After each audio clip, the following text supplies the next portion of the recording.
So from what I've seen on YouTube, there aren't many videos on producing a movie from start to finish, but actually following the filmmaker from when he's actually starting and in the process of it. There's not really too much documenting of the whole process that I've seen. So I thought it'd be cool to kind of share that with you guys. Like I've just kind of finished step one a month or two ago, so obviously it would have been awesome if I would have started documenting this a couple of months ago when I was really at the ground floor, but this is as close to the ground floor as possible. So I want to talk today about pretty much what I see as the first step, which is a script. Without a script, obviously there's no movie, there's nothing. You have nothing at that point. So the first thing that you want to do is get a script. So that's kind of what we did. So we're working on a movie called Silver, and it kind of came about organically in a way, in the sense that we were talking, me and my wife, we were talking about, oh, it'd be cool to produce a movie. And I had just finished one 2 months ago. That was my first movie from start to finish. I'd done a previous movie before that.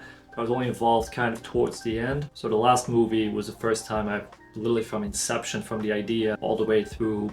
We're into post-production right now. So that's the first movie I've fully produced from start to finish. But this would be the third movie technically. And this being the third movie, this is really a movie that I really want to make about an area or genre that I'm really into. And I'm really into sports dramas. My background is tennis, so this is kind of a natural fit. So the first thing that I did, and this is something that you can do as well. So if you're not a writer, and I've written a script before, but I wouldn't consider myself a writer. You know, I'm definitely not a professional writer. So you either can start with writing your own script. If you have a great script, great, and you already have step one. You can write one if you have a great idea and start writing on it. But like any craft, writing, it takes a lot of practice. It does. It's a craft, and it takes a lot of practice to actually be good at it. So if you really want to make a movie and you're more of a filmmaker and maybe less of a writer, there are other ways to do it. But of course, you can also write yourself, and sometimes that is the best option in the sense that you can write a story that you're truly passionate about, that's maybe about your life or something you experienced or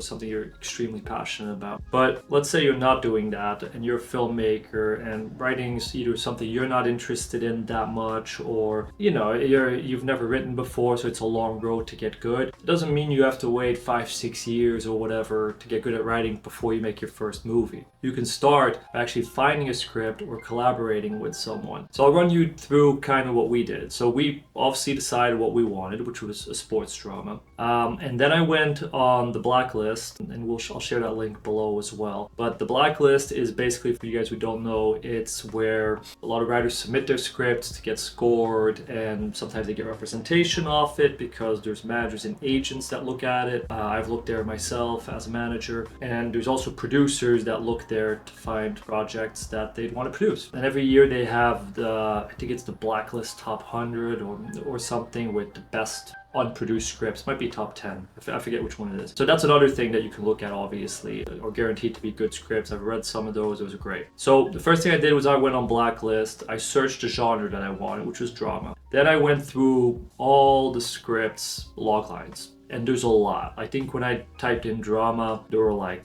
1,000 or 2,000 on there, which is a lot. Then I narrowed it down to Blacklist recommended, and that narrowed it down a lot. I think it was maybe 200 after that, somewhere around that number. So then I started reading all the log lines, and then I basically read the ones that I was actually interested in, where the log line appealed to me. And I think out of that, there were maybe 3 that really appealed to me. So we ended up optioning a script, the one that appealed to me most. And after reading it and meeting with the writer, so we set a meeting with the writer, that was one of the first things that we did. And we talked about it, we talked how that we wanted to produce it, and that we're looking for a script that we want to produce, and that we really love the story, which we love the story. I think it's a beautiful script, it's really well written, the writer's great. So the first thing we did was take that meeting, which is something that you want to do as well, because of course you need to know if the script is if you're even able to option it, if it's even able to be bought, or if you're able to produce. Maybe they just want to keep it as a spec script and hope that a studio picks it up, or they get representation and then they go shop it to a studio. Possible. So you have to talk to the writer and really see where their head's at and if they're open to more of an indie project. So the writer that we met up was really excited, and we were really really excited, so it was kind of a perfect fit. And it was also cool just like knowing the writer's personality, because you want to also, you work with that person, so you want to work with someone you enjoy working with, and she was great. So that's, I obviously you have to do that. And also, and just make sure that everything fits, that you're all on the same page. Like when you talk about what budget you're going to try to raise, what you're going to try to do, that you're very clear with your plan and that you're on the same page so that there's no miscommunication. So we made sure to do that. And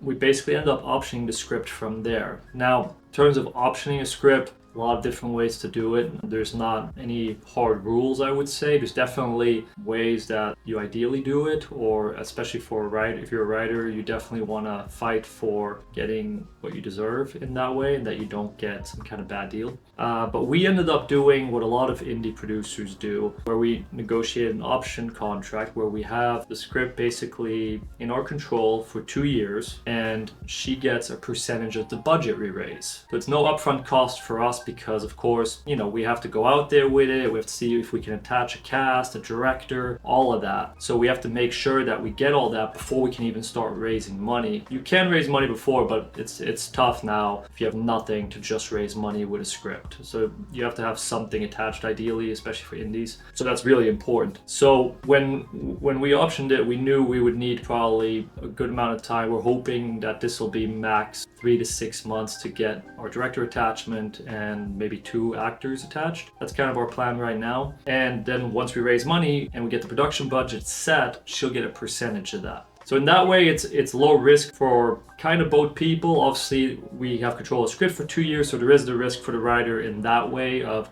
they have control for 2 years, and if nothing happens, then you kind of just like lost that time for 2 years. That's the biggest risk for a writer. So for a writer, definitely make sure that whoever you're talking to, even if they don't have that much experience or no experience, really feel out what their plan is. If they have a specific business plan, and if they know, and if they tell you what they're going to do to raise the money and how they're going to attach and all those things. If there's not a specific plan, then you should be worried, because then they probably won't do anything with it. Maybe or they won't do a lot with it, and it's extremely hard to raise money. We did it in the last movie. It's hard to raise money. I think that's really important, is that you don't just option your script off to whoever, that you really talk a lot, ask a lot of questions to who you're doing that. And if you find someone, even if they're not experienced, it can still work. Obviously, ideally you get someone very experienced or higher up, and then you have more safety in that way. But even not experienced, you can find great people that are passionate about the story and that will do everything they can to get it made. But that's our plan. That's kind of what we did. We optioned the script, we have it for 2 years, and we put a renewal in. So I think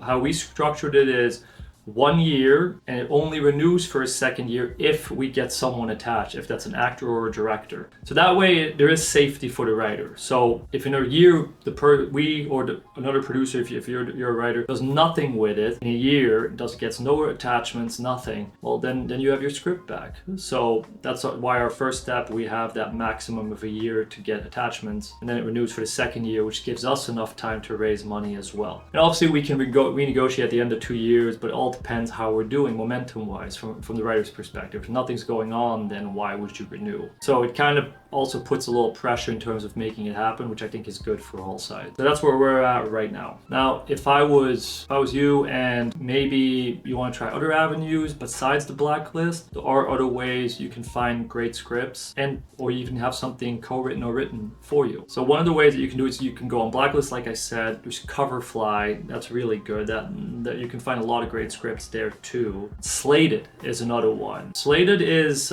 more expensive for the writer to be evaluated, but it's a very good service. So you can go on there, see all the active projects, and message people there as well. So highly recommend that one as well. Slated can be good. And Facebook groups, honestly, like this is something that not a lot of people think about, but Facebook groups, join a bunch of Facebook groups, like a lot of writers groups. There's so many out there, and you'll see there's so many writers out there that are looking for a producer that's willing to do the work and get their project made, because it is a rarity for a writer's project to get made. That's important to remember. So if you are someone that can make it happen, you bring a lot to the table. So you can go to the Facebook groups and basically post in there what you're looking for, if you know what you're looking for specifically, what genre, even what type of story, what type of protagonist, all that type of stuff. And you'll get a lot of people submitting to you.